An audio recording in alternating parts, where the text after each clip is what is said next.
Sekarang politik pencitraan mulai dekati Islam. Cara apa dia pakai jilbab? Cara apa dia pakai serban? Cara apa dia pakai songkok? Cara apa dia masuk ke masjid? Padahal niatnya ambil suaranya, sudah itu tipu lagi dia. Dalam konteks demikian jangan sampai terjadi hanya karena perbedaan pilihan dan preferensi politik kita justru saling bertengkar, membangun permusuhan yang bisa merusak nilai-nilai kerukunan dan kedamaian yang selama ini kita bangun.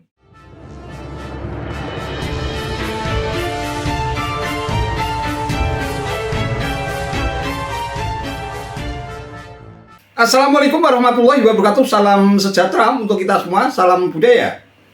Sahabat-sahabat cerita sebangsa dan setanah air yang sangat saya hormati, siapa yang tidak kenal dengan nama Ustadz Dasat Latif? Ya, melalui logat Makassarnya yang khas, ia seringkali melontarkan sentilan-sentilan dan kritikan yang cukup menohok, tetapi tidak pernah terkesan menyakiti orang yang dikritik. Bahan-bahan ceramahnya diolah sedemikian rupa dengan menggunakan cengkok dan logat Makassarnya yang khas itu, ia bisa menjadi seorang aktor dakwah yang selalu memikat dengan candaan-candaannya, dengan sentilan-sentilan kritiknya yang justru menjadi hiburan tersendiri bagi jamaah yang menyimak dakwah-dakwahnya. Dengan kata lain, sesuatu yang berat, materi yang sebenarnya berat, tetapi bagi Ustadz Dasat Latif bisa menjadi sebuah ceramah yang menghibur, mencerahkan, dan secara tidak langsung jamaah yang menyimak ceramah-ceramahnya itu mendapatkan asupan gizi khususnya dalam bidang keagamaan yang toleran dan moderat. Ya, Ustadz Dasat Latif bisa dibilang tampil beda. Beda banget jika dibandingkan dengan ustadz-ustadz lain, terutama Ustadz Kadrun, yang kerap kali menebarkan hoax atau berita bohong. Kemudian berita-berita bohong alias hoax itu diolah sedemikian rupa sehingga mampu membangkitkan sentimen kebencian kepada pihak lain yang tidak disukai oleh ustadz-ustadz Kadrun. Mereka tidak mau dicap sebagai kelompok radikal dan intoleran. Tetapi fakta yang terjadi, kita banyak mendengarkan ceramah-ceramahnya yang syarat dengan ujaran kebencian. Kemudian apabila tidak sepaham dengan kelompok mereka, lalu dicap sebagai kafir dan sebagainya. Cara-cara dakwah seperti inilah yang menurut penilaian saya bukan memberikan pencerahan kepada jamaah yang hadir, melainkan justru membangkitkan sentimen kebencian yang seharusnya itu menjadi larangan buat kita bersama. Kita tidak diperbolehkan untuk membangun sentimen kebencian kepada sesama kita meskipun beda aliran, beda paham, beda agama bahkan. Kita harus bersama-sama bisa membangun silaturahmi dengan baik sehingga bisa merawat nilai-nilai kerukunan dan kedamaian di tengah-tengah perbedaan. Nah, kita kembali ke Ustadz Dasat Latif. Di tahun politik menjelang kontestasi Pilpres dan Pileg tahun 2024 yang akan datang tampaknya juga menjadi bahan yang cukup menghibur bagi pendengarnya. Saya termasuk salah satu penggemarnya meskipun hanya bisa menyimak lewat dakwah-dakwahnya yang diunggah melalui akun YouTube-nya. Bagi saya ia bisa dijadikan sebagai motivasi khususnya dalam hidup bermasyarakat, hubungan secara horizontal dengan sesama, kemudian juga hubungan secara vertikal kepada Allah Subhanahu wa taala. Ada upaya untuk menyandingkan antara hablum minallah ini dengan hablum minannas ala Ustadz Dasat Latif. Nah, di tahun politik tampaknya yang kena sasaran roasting pada dakwahnya kali ini adalah mengenai ulah para politisi yang seringkali melakukan politik pencitraan.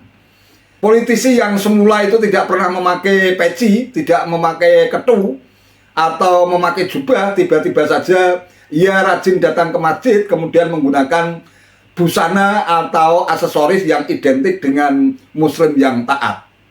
Meskipun demikian, bukan hanya politisi yang kena roasting Ustadz Dasat Latif, pendengarnya pun termasuk kena sasaran. Yang gampang dibodoh-bodohi, hanya karena duit, ia gampang saja mengalihkan dukungannya kepada orang yang memberikan duit. Ini kalau menurut istilah Dasat Latif itu disebut sebagai beleng-beleng.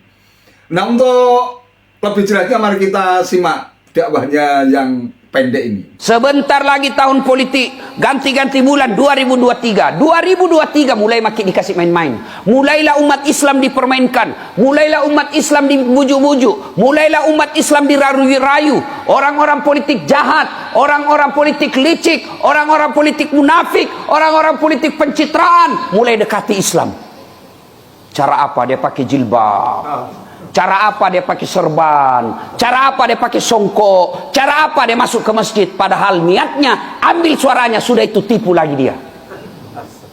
Kalian mau ditipu? Enggak. Kalian mau ditipu? Tidak. Maka jangan kalian percaya. Kalian harus bersaudara.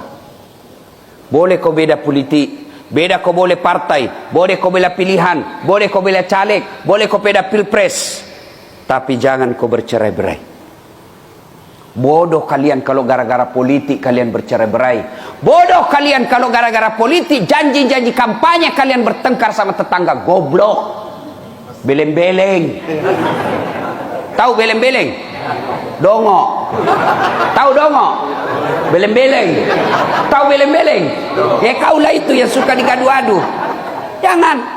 Siapa calonmu? Nomor 2. Kau nomor 3, kau nomor 4. Boleh berbeda nomor, tapi kita tetap bersaudara.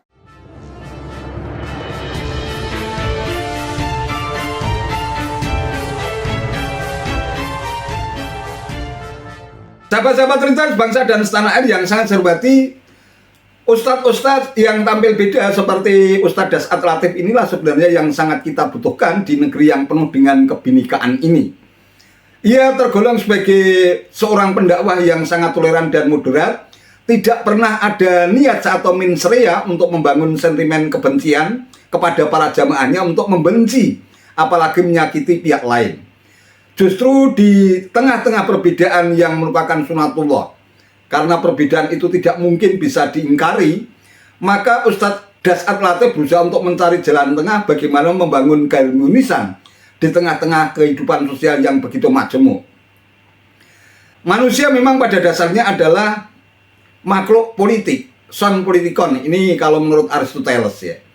Jadi memang secara naluriah kita memiliki naluri untuk berpolitik.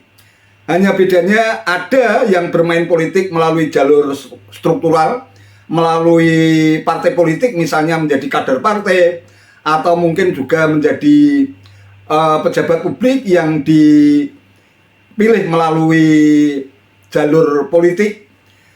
Selain itu kita juga bisa melakukan atau bisa berpolitik melalui jalur kultural yang berlangsung secara alamiah.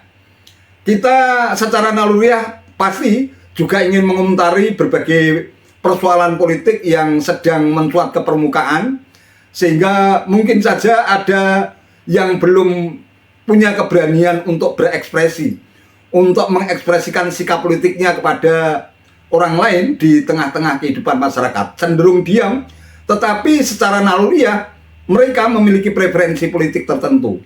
Soal berekspresi tentu saja itu merupakan sebuah pilihan. Ada yang bisa terus terang untuk mengekspresikan naluri politiknya, ada juga yang cenderung diam, tetapi ada juga yang hanya bisa sekedar ikut-ikutan atau lata. Itu hanya soal pilihan saja, tetapi secara naluriah, secara sunatullah, memang kita ditakdirkan untuk menjadi manusia politik dengan menggunakan berbagai macam cara.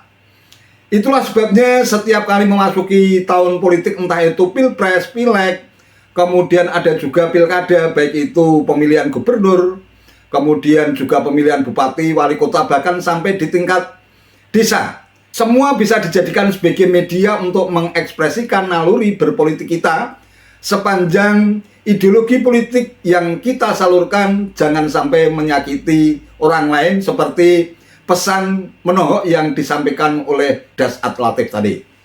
Dalam konteks demikian, kita sangat membutuhkan para pendakwah yang mampu memberikan pencerahan kepada umat dengan menggunakan materi-materi yang sedang kontekstual, yang sedang menjadi bahan perbincangan di tengah-tengah masyarakat, dengan tujuan agar naluri politik kita bisa terekspresikan melalui cara yang benar.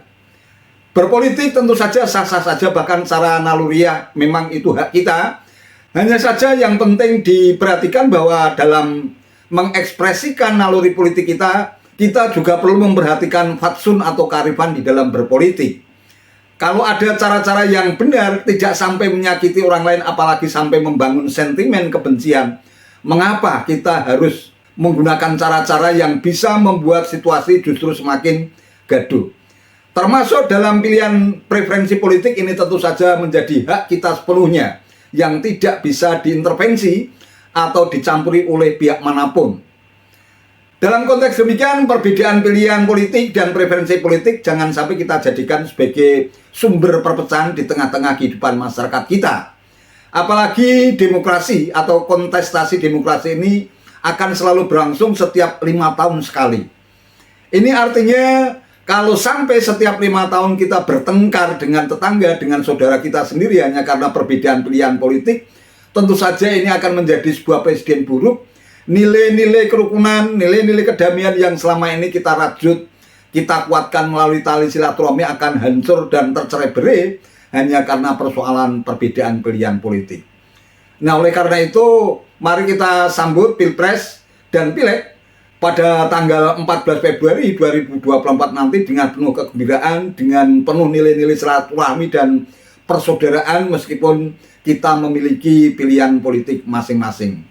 Apa yang disampaikan oleh Ustadz Das'ad Latif tadi perlu kita jadikan sebagai pengingat kita semua bahwa jangan sampai perbedaan pilihan dan preferensi politik membuat kita saling bertengkar, saling cakar-cakaran dengan saudara dan tetangga kita sendiri. Wallahu a'lam bishawab. Itu saja yang bisa saya sampaikan. Terima kasih atas perhatiannya. Wallahul muwaffiq ila aqwamit thoriq. Wassalamualaikum warahmatullahi wabarakatuh.